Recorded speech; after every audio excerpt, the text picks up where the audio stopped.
ክፍል 4 ምናየው የተግባር እርምጃዎች ወይንም አክሽን ኤንድ ኢንተግሬሽን ምንለው ነው። ያወጣናቸውን እቅዶች፣ ራዕዮች፣ ግቦች በተግባር ወደ ህይወታችን ማምጣት ማለት ነው።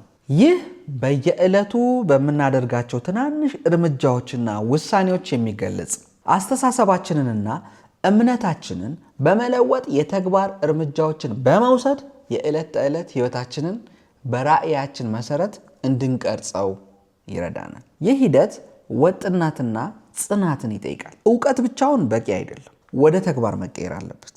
ሽያጭ ውስጥ ስትሰራ በየቀኑ ማታ ማታ የሰራዎችን ስህተቶች መመዝገብ አለብህ። ማስታወሻ ወይም ጆርናል ማድረግ አለብህ። ጆርናል መያዝ አለብህ። እስቲ ትንሽ ስለ የራስ ማስታወሻ መያዝ ወይም ጆርናሊንግ ላውራ።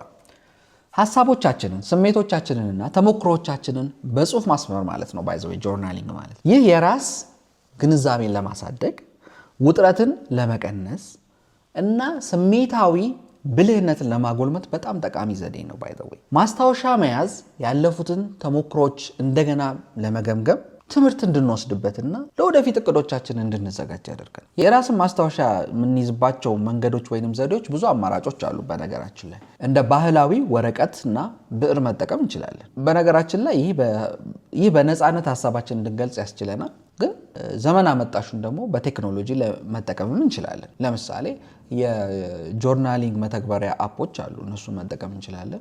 ዌብሳይቶችም አሉ ፎር ዳት ማተር፣ እነሱን መጠቀም እንችላለን። እነዚህ ማስታወሻችን እንግዲህ በቀላሉ ዲጂታል ሲሆን ምን ጥቅም አለው? ማስታወሻዎቻችንን ለማደራጀትና ለመፈለግ ቀላል ያደርግልናል ማለት ነው። በተጨማሪም ግን ሌላ መንገዶች አሉ። ለምሳሌ ድምፅን በቅጂ መጠቀም ወይም ደግሞ ቪዲዮ መቅረጽ እንደ ሌላ አማራጭ ሊያገለግል ይችላል። ስለዚህ የዕለት ተዕለት ውላችንንና ስሜቶቻችንን መመዝገብ ትልቅ ጥቅም አለው። አሁን የምናየው ስለ ግብረ መልስ መቀበል ወይንም the power of feedback፣ ሌሎች እኛን እንዴት እንደሚመለከቱ መረዳት ማለት ነው። ታዲያ ይህ ትንሽ አሻሚ ነገሮችን ሊይዝ ይችላል። ምን ማለት ነው? ለኛ ብዙ ሰዎች ጥሩ አመለካከት ያላቸውም የሌላቸውም ሊሆኑ ይችላሉ። ስለዚህ ይህን ነገር ስንወስድ ኒውትራሊቲን ይጠይቃል። ኒውትራል የሆኑ ከኛ ጋር በኢሞሽናልም በጣም ጥሩ ባልሆነ መንገድም የተሳሰሩ መሆን የለባቸውም ማለት ነው። እኛን ራሳችንን የምናይበትን እና ሌሎች የእኛን የሚያዩበትን መንገድ መካከል ያለውን ልዩነት ለመገንዘብ ይረዳል።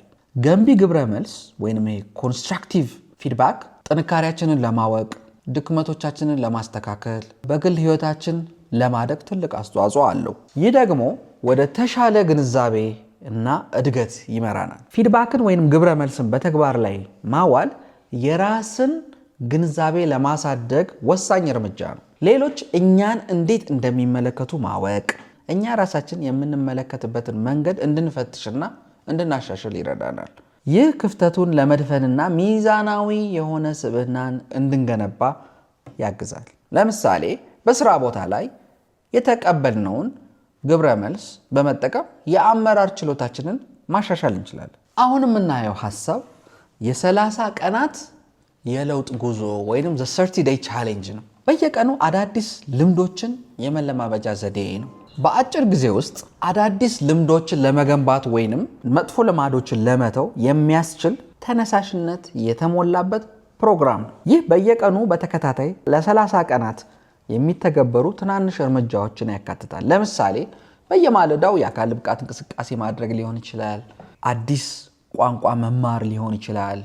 ሌላም የ30 ቀናት የለውጥ ጉዞ ትናንሽ ለውጦችን በማድረግ ትልቅ መሻሻልን ለማምጣት ይረዳል። ይህንን የ30 ቀናት ልምምድ መተግበር በራሳችን ላይ ያለንን እምነት እንዲያድግና ህይወታችንን በተሻለ መልኩ እንድንመራ ያግዘናል። እስቲ ወደ ተግባራዊ ልምምድ እንሂድ። ዛሬውኑ አንድ ማስታወሻ ደብተር ግዙ። በየቀኑ ማታ ላይ ለ5 ደቂቃ ያህል ዛሬ ምን ተማርኩ የሚለውን ጻፉ። ሌላው የማሰላሰያ ጥያቄ ወይንም ሪፍሌክቲቭ ኩዌስችን ደግሞ ከዚህ ኮርስ በኋላ የሚወስዱትን የመጀመሪያውን ተግባራዊ እርምጃ ምንድን ነው? ጻፉ።